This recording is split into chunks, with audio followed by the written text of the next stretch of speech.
I'm going to make a lino cut. I've made a design that's suitable to turn into a lino cut, and I need to transfer it onto the piece of lino. The first thing I'm going to do is to cut the lino to the same size as my design. The easiest way to cut the lino is from the back.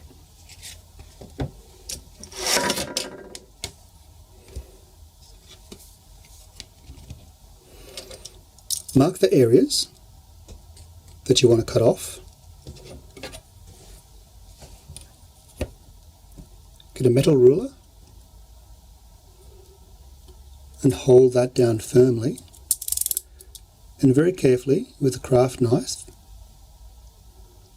cut through the hessian at the back of the lino. You only need to make 1 or 2 passes just so the hessian is cut. Then slowly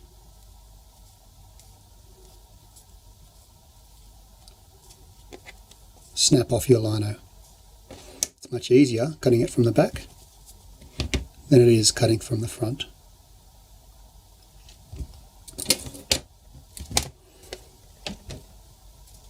To transfer your design onto the lino, it's best to tape it down first.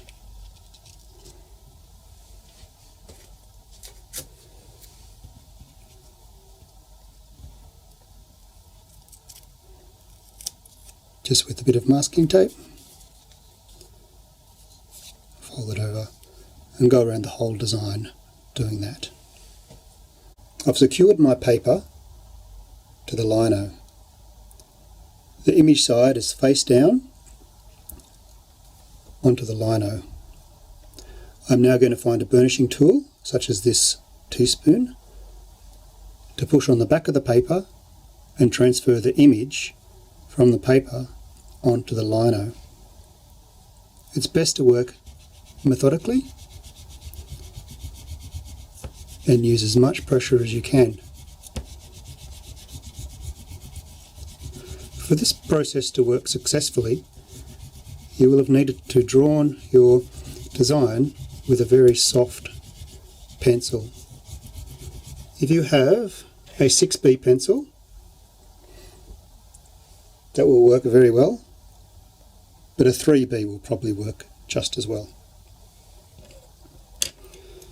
This process might take a fair bit of time, and you'll need to be very methodical to make sure you transfer the entire image onto the surface of the lino. I'll work away doing this and come and show you the results after. I've burnished the back of the paper and hopefully transferred my design onto the plate. Before you take off the paper, it is best just to check that it has worked okay. So just hinge it up and check. I'm happy with as much information that I've got on this plate. As you'll see, it's a mirror image, it's reversed. Keep that in mind, especially if you're using any text. After your image has been transferred this way, you'll need to go over it with a permanent marker, because as you work on the plate, the graphite will smudge as you're cutting out the lino. Another way to get an image on a plate is to completely cover your plate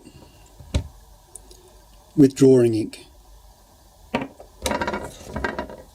or a permanent marker, and then come back and draw your design on the plate with a white pencil.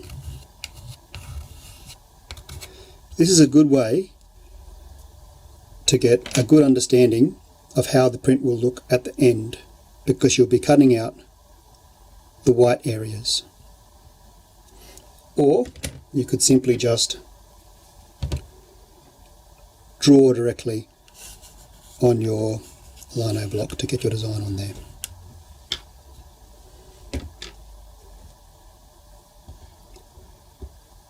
I'll now just draw over these guidelines with my marker to make sure they're set there for while I'm cutting, and then come back and show you how to cut. Now that I have transferred my image onto my plate and traced over all the graphite lines with a permanent marker to make them more secure on the plate, it's time to start cutting. You cut out the white areas. That's the areas that you haven't drawn on. These are the areas that will remain white on the print. I start by leaving the image darker than I would usually want it, because you can always cut out more lino, but you can't put the lino back in. To cut your lino, you will need lino cutting tools or lino gouges. You probably have a set very similar to this one. Usually it's got V cutters, which are shaped like a V, U gouges or U cutters, which are shaped a little bit like a U, and a knife. You'll probably use the V cutter the most. It's very important when you're using these tools to be aware that they are extremely sharp and you'll be pushing quite hard, so you must always cut away from yourself, never towards your hands.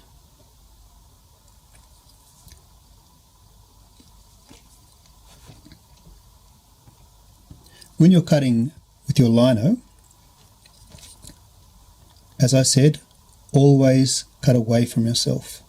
If you find yourself cutting towards your hand, which you probably will do, just check yourself, stop, and start again, because you can get a very, very serious cut.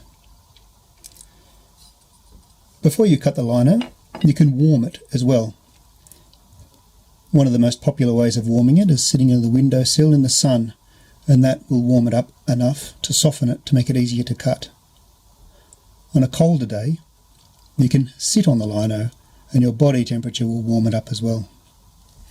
If you've got an old incandescent light, that'll also warm it up. What's important not to do is put it in the microwave or get it too hot. The lino is made with linseed oil, and that can melt and ruin the lino, and the microwave can melt small areas.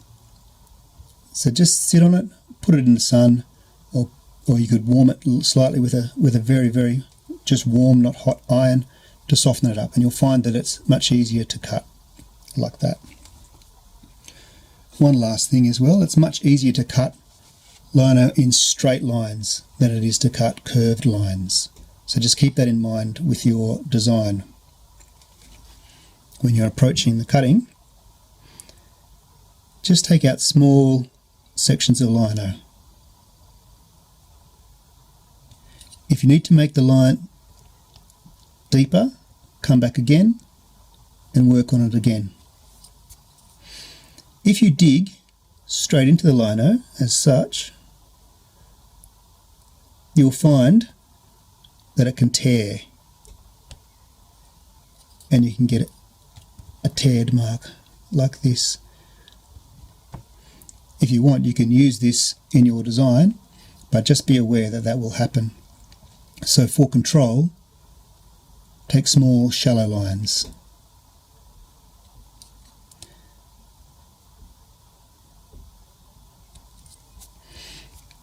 So if I wanted to cut this design out here, the circle inside the square, I would take my edges first. Remember, I'm cutting out the white, the areas that I don't want to print black and to remain white.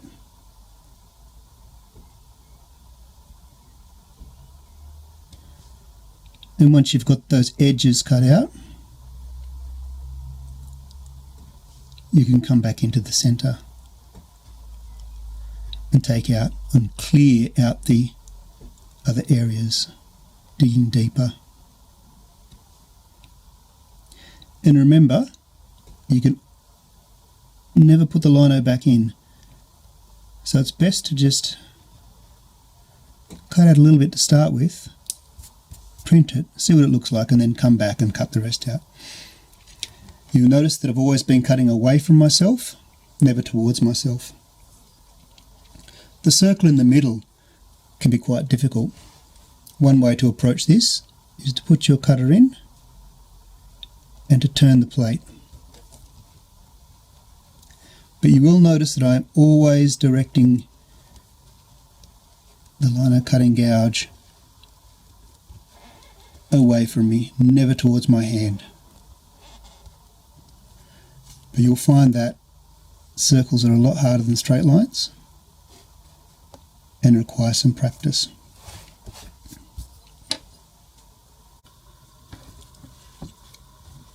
I've cut some more out there with the lino gouges, but if you haven't got a lino gouge, you can try to do it with a craft knife.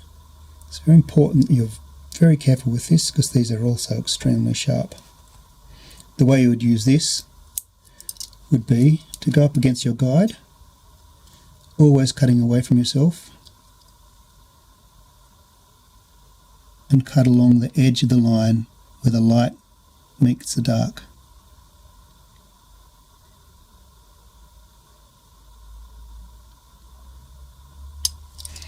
And then come back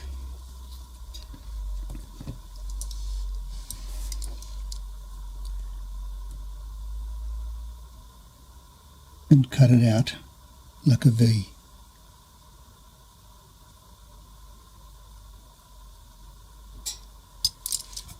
And you can see that I've cleared some of the white lino there. It would be a lot more difficult than using the tools designed for the purpose, but you'll still be able to do something.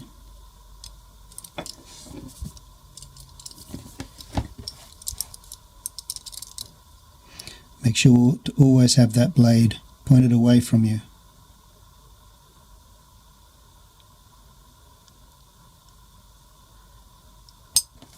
And you can see all I need to do now is clear this section in the middle, which will be time consuming.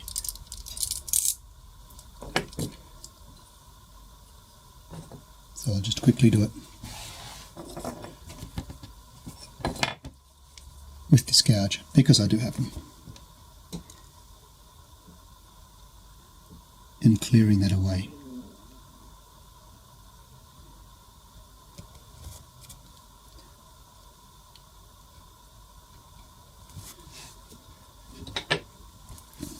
So as you can see on my test block here, the areas I've cut away in here, the circle and that square border, they won't hold ink. Ink won't be there. The ink will be where the black is. So you're cutting away the white areas. Always remember that when you're designing and when you're cutting the plate. You're cutting away the areas that will be white.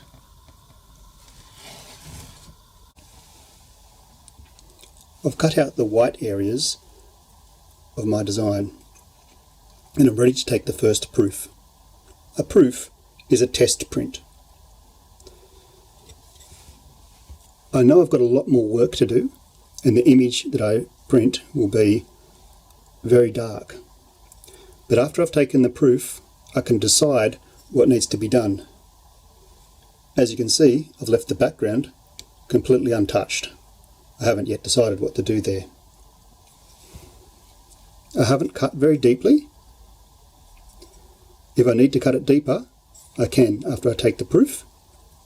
It's best to try and keep it as shallow as possible. Don't forget, the parts that you cut out will be the white parts and the raised areas will be the areas that print black. Another thing not to forget is that it will print in reverse. So if you are using text, make sure the text is reversed on the plate so it prints correctly. And lastly, always remember to cut away from yourself. I'm ready to take my first proof.